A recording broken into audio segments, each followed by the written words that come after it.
Hey guys, today's video is going to be an introduction into the LEGO EV3 color sensor. So basically, if you've never used the LEGO EV3 color sensor before, then this video is going to be for you. We're going to be going over basically how to use the color sensor, what it can be used for, and then we're also going to be going over 2 beginner programs to get you started. And also those programs will, they are user friendly so you can edit them and, tune them to your FLL robot.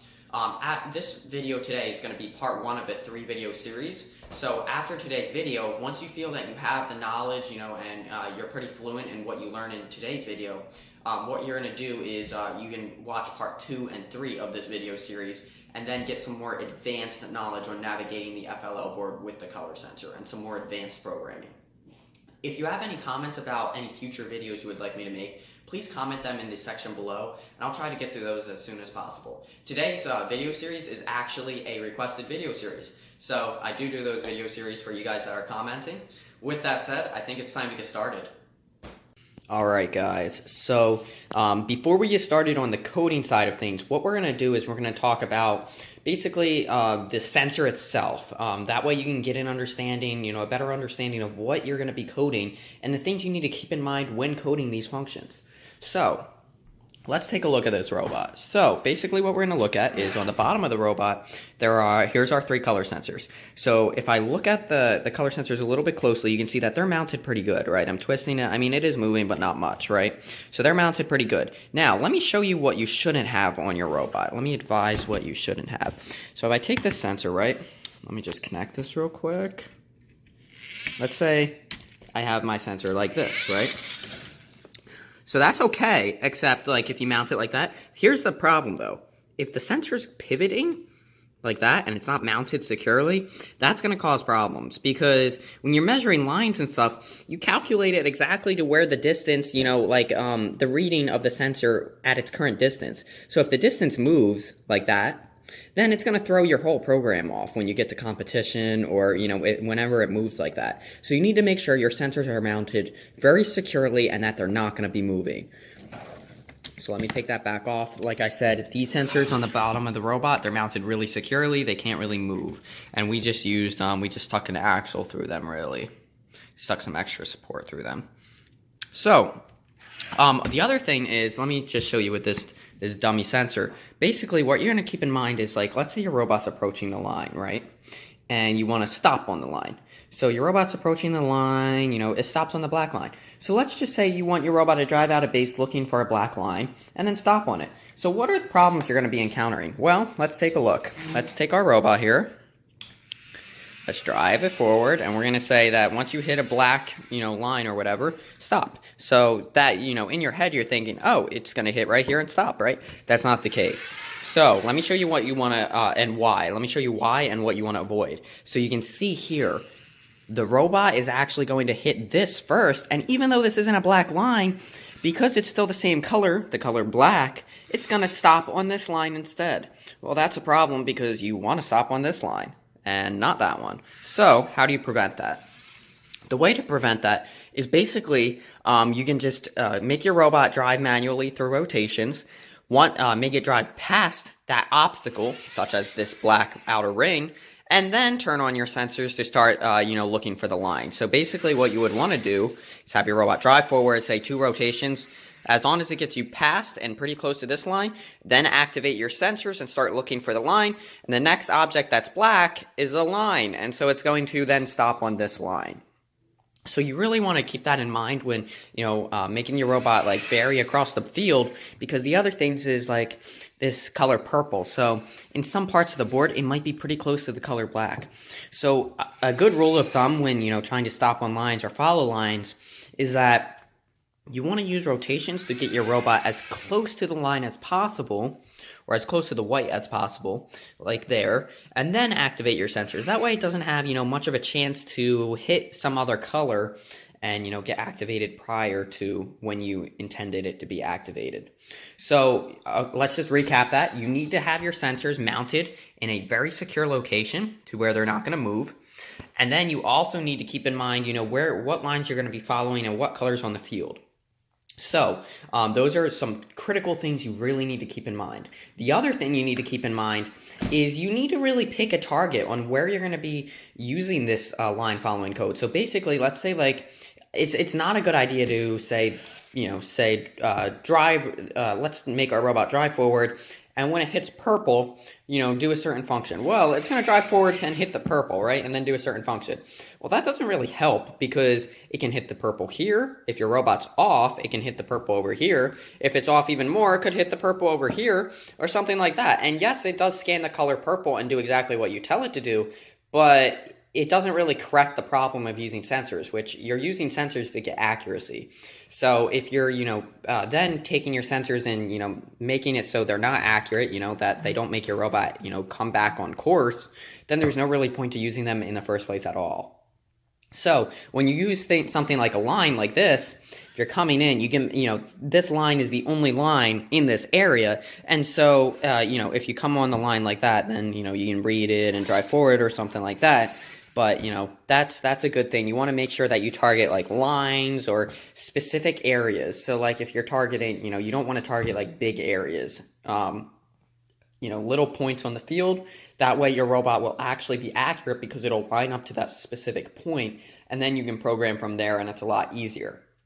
So let's go on this side of the field, and I'll show you a couple different ways to, that you can interrupt your line following program. So let's just move this big attachment that my students had out. We didn't clean up from last practice. Sorry about that. So when you're following a line, right? So we did talk about, stopping a line on a line. This doesn't really apply to that, but this does apply to following a line. So there's a couple different ways you can stop. So basically when you're following a line, right, let's say a robot following this line, well, at some point you want the robot to stop and do something else, right? You don't want it just to keep following a line for the entire match. So, at some point you want to tell your robot, stop following the line and, go do a certain mission or something like that, right? So, there's a couple different ways to measure that. So the reason we have 3 sensors on the front of our robot is because we use, typically, we use this method. However, I'll talk about the other methods in a little bit that we also use. But this method, we can say follow the line. Sorry, this block's in the way. Let's move that. We can say follow the line until one of our left or right sensors hits a black line. So follow the line with the middle sensor, like such, and then when the left or right sensor hit a black line, stop and do a different function. What's that going to do? Well, it's going to follow the line, right? And then when you get to the end of the line, the left and right sensor are now touching a black because it splits into a T. And then you can say, go do a different function. This is a pretty accurate way to follow lines because, that section, the T, is kind of, it's only like that, that's the only area on the field that it's like. And so it's pretty easy, it's a small area, and so it'll give you pretty good accuracy because then you can program from this specific spot every time. There are ways that you can use the line following program to, like, say, follow a line for a certain amount of motor rotations.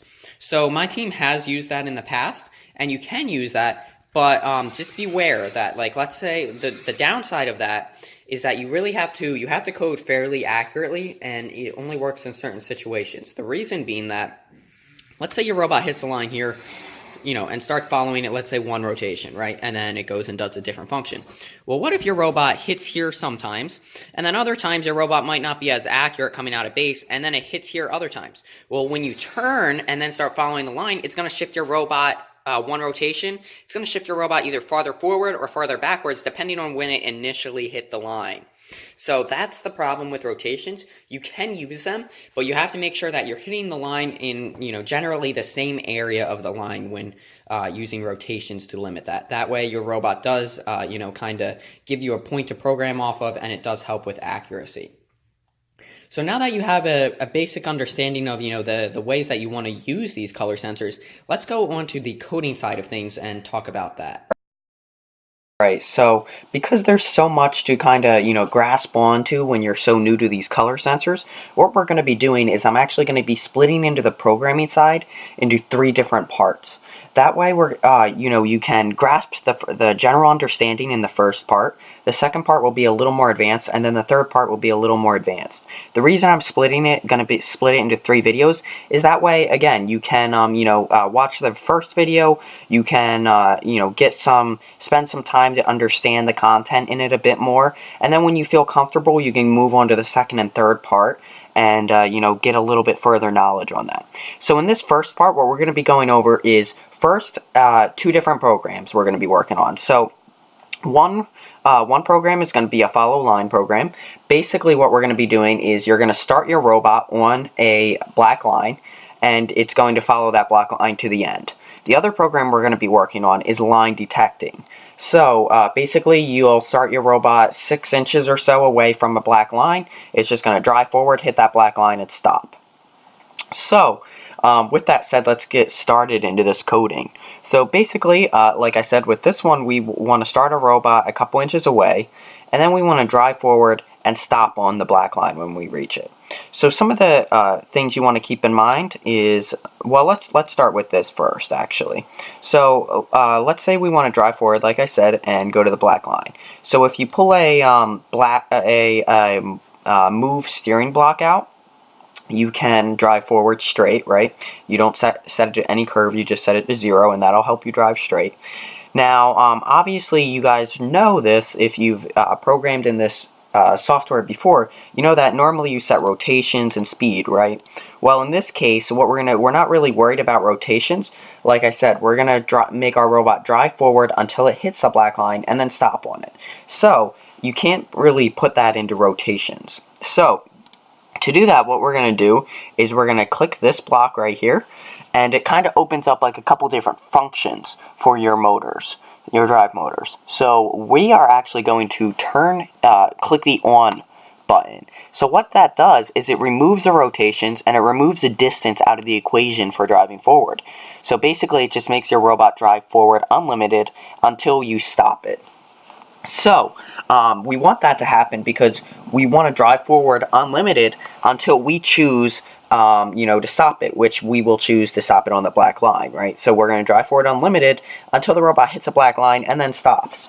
So that's the first block you want to do. The other thing you want to do is you don't want to have your power super high, because you don't want to accidentally drive so fast that your robot skips over the line. So maybe set it to something like, especially for starting, 15% power. Make sure that up here are your drive motors. Our drive motors are B and C, so make sure that yours are B and C as well, or if it's not, just change that up there.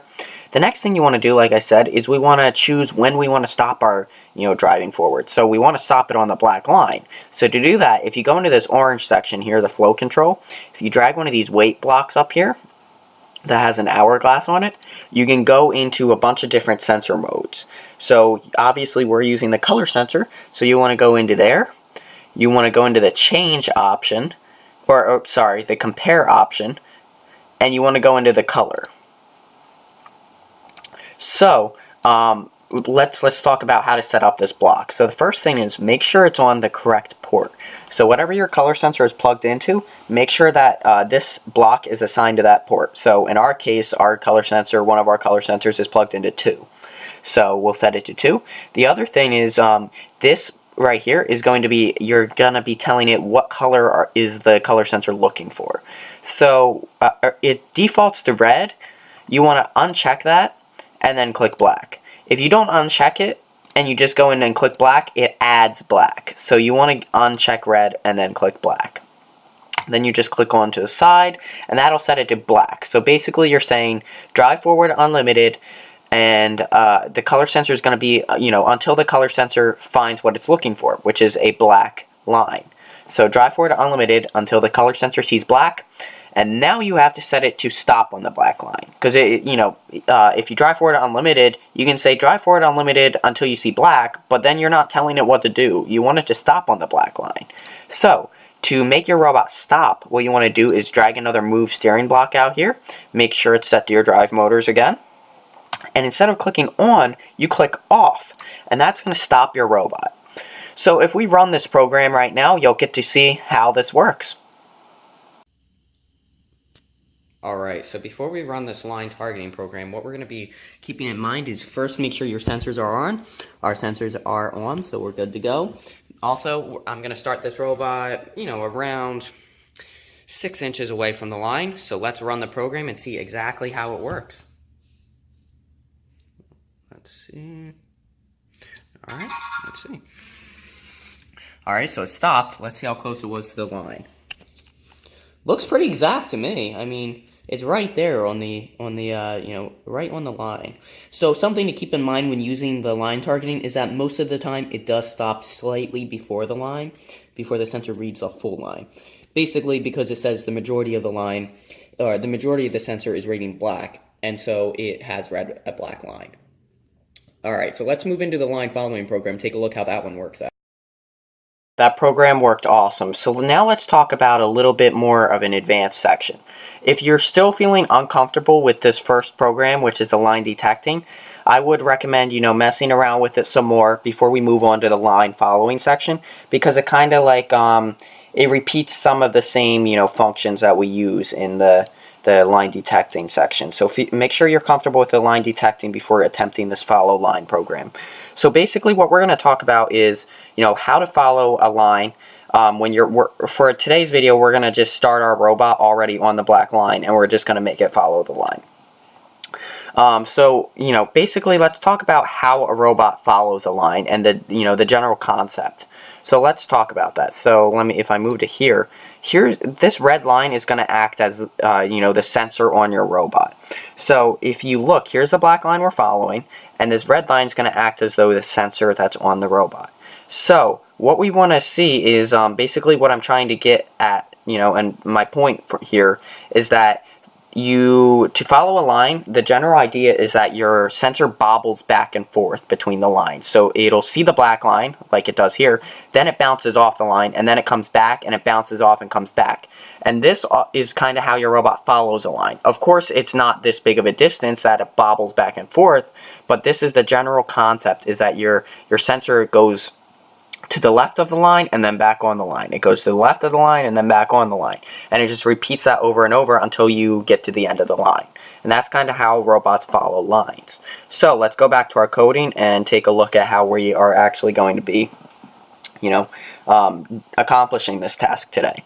So to do this, what we're going to be doing is, the first thing we want to do is go into the flow control section, and we want to pull out a loop.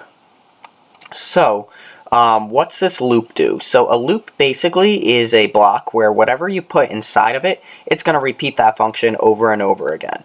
So let's say I wanted to, just as a general concept for you guys, let's say I have an attachment, right, and I want to swing it forward 0.5 rotations, and then I want to swing it backwards 0.5 rotations. So basically it's like it's an arm swinging back and forth, right? So let's say I wanted to do that 3 times. Rather than have to write out this, these 2 blocks in the code 3 times, or, in some cases, let's say I wanted to do it 10 times, rather than have to repeat this function of the code 10 times, I can just stick it in a loop, switch the loop to 10, and basically it's going to say repeat whatever functions inside of this loop 10 times. So that, that's a much easier approach. Now let's talk about how we're actually going to use this loop to follow a line.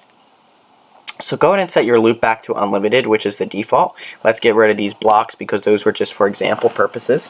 So again, we're going to be following a line in this program. So once you have your loop, you're going to want to drag out a switch and put that inside of the loop. So what a switch does is it kind of like splits your program into 2 paths. So let's say that you were driving a car, right? And you come to like a fork in the road. So you're not sure whether you want to turn left or you want to turn right. Well, that's kind of what you're programming the robot to do. You're having the robot decide whether it wants to go this route up here or whether it wants to go this route down here. So let's talk about, what the constraints are. So let's go ahead and set this to color sensor mode, this switch to color sensor. Go into color sensor, compare color. Go ahead and set your port to the correct port and change the color to black because that's the one we're going to be using. So what we're doing when I talked about the fork just a second ago is we're saying, you can see that this has a check mark and this has an X. So what you're saying is it splits the program in 2 and it says true or false. So it says if the robot sees a black line, then it's true, right? So that's the check mark. So it'll go this route if the robot sees a black line. If it does not see a black line, the robot's going to go the the opposite route and go towards this section of the program. So let's say for demonstration purposes, let's say if I saw a black, let me put this here. If I saw a black line, what is my robot going to do? It's going to drive forward 1 rotation, right? Because the robot sees a black line, which is true. It goes towards this side of the program, which is drive forward 1 rotation. If the robot is not on a black line, what is it going to do? Well, it's going to go to this section of the program instead, and it's going to go backwards 1 rotation. So now that you generally understand the function of what a switch does, let's move on to how it helps us with a line following program. So what we want to do is when you follow a line, you, like I showed you in the in the picture before, you are moving forward, right? So you're zigzagging back and forth forward, but you're driving forward regardless. You are zigzagging on the line back and forth. Sometimes you're on the line, sometimes you're not, but you're driving forward during that entire time. So you want to make sure that you have 2 move tank blocks out here in either section, because regardless if you see the line or not, you want to always be moving forward. So make sure you have those out there. The other thing is make sure that you set those blocks to on again, just like we talked about in the line detecting video. So make sure that they're set to on, because you don't want to limit them to rotations. So now how do we do that zigzag motion? Well, it's actually extremely simple. So if you set this motor, say, to 10% power, and you set this one to 15% power, it's going to put a curve to the right. At least on our robot, it's going to curve to the right. On your robot, it might curve left, depending on what your motors are, like what ports and orientation your motors are in.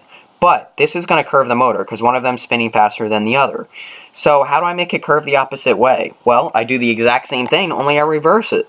So I just put 15% power and 10. So you can see in the first block of this one I have 10% power, in the first block of this one I have 15. So I basically just reversed the blocks to make the curve go the opposite way. So now in this program, it actually, because I have the loop here, I haven't set it to a count. So I basically am just going to follow the line unlimited until I reach the end of the line. So this is a good, starter tutorial on how you can, just to get your robot following a line. So I want you guys to practice this first. Make sure you're familiar with being able to, follow a line. And also I would recommend, messing with the settings a little bit. Maybe make a lighter curve or a heavier curve. Mess with your robot a little bit. Once you feel comfortable, we're going to be talking about more how you can follow a line until you reach the end of the line, how you can make sure you target the line before, rather than start your robot already on the line, things like that. But get comfortable with this one first. I'm also going to show you this program running on our robot, just like I did the line detecting one. So let's take a look at that. Alright, so with this one, you need to make sure a couple things before you run this program on your robot to test. First, what you need to make sure is that your robot is in the center of the line, or your color sensor. So you need to make sure the color sensor you're reading, which is this one right here, is in the center of the black line that you're going to be following. So for today's video, like I said, it's more of a simple line following program. In the next video, we're going to be focusing on exactly how to, target this line and then go from driving forward into following a line. But for this one, I just want you guys to focus on making a line following program and becoming familiar with that, and then we'll move into the the more advanced steps. So let's see how this one works. Let's run the program. Let's see. So it looks like it looks like it's following the line pretty good. Of course, we didn't focus on stopping the robot today, so it did look like it followed the line pretty good. Let's try that again from an overhead view. So let's make sure our robot's on the line. Overhead view. Looks like it's following it to me. And then again, like I said, we didn't stop the program. We'll focus on that in the next video. I hope this video helped you guys. Once you get more familiar with these types of programs, I would then recommend tweaking your settings on your robot, maybe adjust the speed and mess around with it. Once you feel like you're very fluent in this type of program, the first and second one that we went over today, I would recommend moving on to my second and third part of this video series, which I'll be posting in the next couple days or so. So, cut.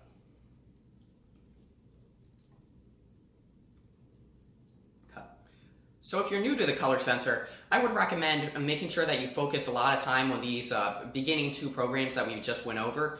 Once you feel like you've adjusted the settings a little bit to your robot, messed with the speeds a little bit, and you feel you're pretty fluent in that type of programming, I'll be posting, another part 2 and part 3 to this video series on more advanced type of line following. So kind of like going from driving straight head on into a line to then following it, and things like that, and then also how to stop at the end of the line. So make sure that once you're fluent, you check out those videos, and I'll see you guys next time.